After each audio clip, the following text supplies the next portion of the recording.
It's impossible. This is impossible. I don't know. It's just absolutely impossible.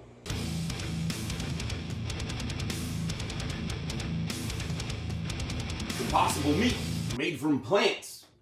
With the restaurant closed, the people at Impossible sent me a 5-pound block and a bunch of burgers for us to do some test recipes with. So that's what we're going to do today.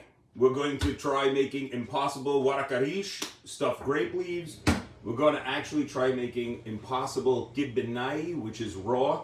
Just so you know, the Impossible people said, you can't eat it raw, there's nothing harmful in it, but you got to treat it just like meat. We recommend you cook it. Maybe we'll have a little left over, we'll try something else. So stay tuned while we do the Impossible.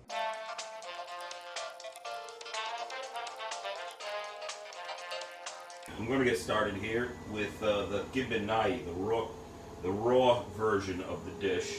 The thing that's always stopped me from eating plant-based stuff is the flavor. It just didn't taste good. But they've added basically a form of heme, which gives meat its meaty taste.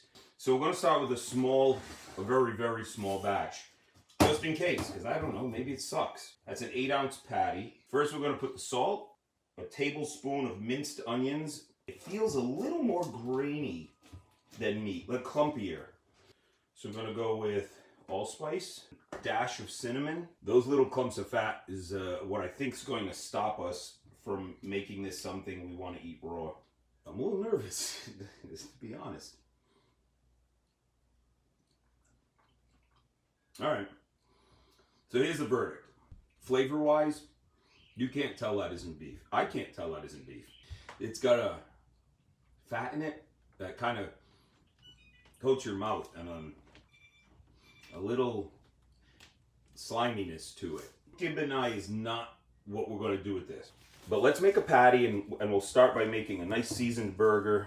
And then we'll make the Warak Arish and see how that comes out. Yeah, you see guys, you end up with a patty with a lot of little bits and pieces in it, which when you cook it, melts into delicious tasting stuff. I ended up charring the bottom a little more than I expected to.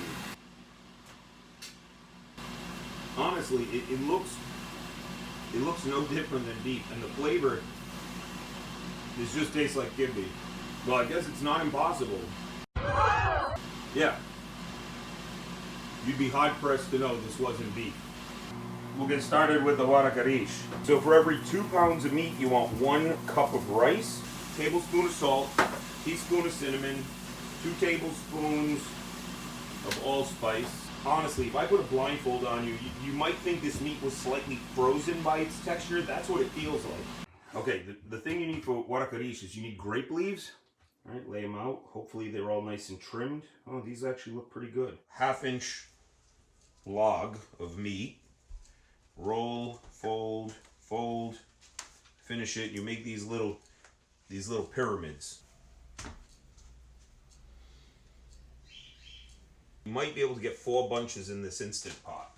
All right, let's make the sauce that goes inside. So we need a can of tomato paste. I'm going to add allspice, teaspoon of cinnamon, 2 tablespoons of salt. Okay, it's about 1/2 teaspoon of black pepper. Then we're just going to pour it right over our Warak Arish. Make sure you set to seal. 17 minutes. They look great. Came out so perfectly. All right, there's the center bunch. Spongy. A little rebound, yeah, a little sponginess, which adding more rice might mitigate. Sawmill gravy. We're going to use Impossible meat, and we're going to add some sage to it, because breakfast sausage primary flavoring is sage. If you can get away with proving that you're meat, you're probably doing all right. Like everybody you see online is making tacos, and they're making hamburgers, nachos. It's all the stuff that anybody could make with meat. Or they're making things where the meat can hide. This is transforming it from Impossible beef to Impossible sausage. Okay, we got our 2 tablespoons of oil. And now we're going to add our 1/4 cup of flour. Okay, we switched to a whisk because we're going to want to start whisking 2 cups of milk into this.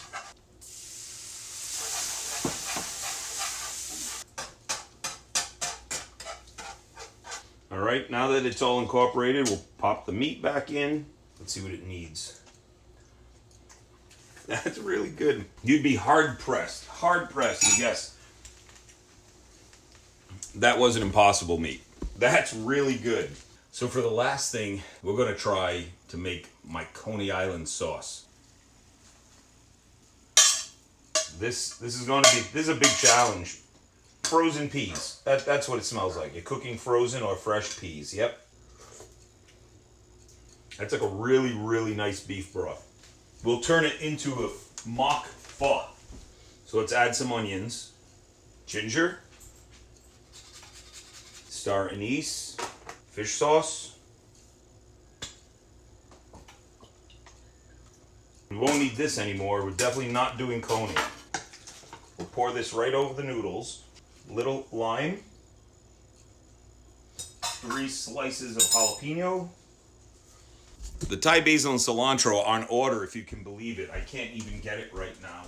If you told me that was a fresh made bowl of pho with ground beef, I couldn't call you a liar. The beef flavor in that is amazing. It's really good. Everything we made today was really good, except raw. I don't advise eating it raw. Impossible Foods didn't advise eating it raw, so no surprise there.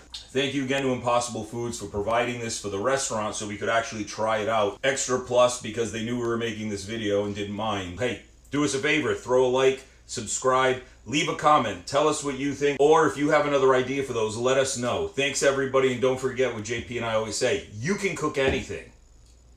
Even the impossible.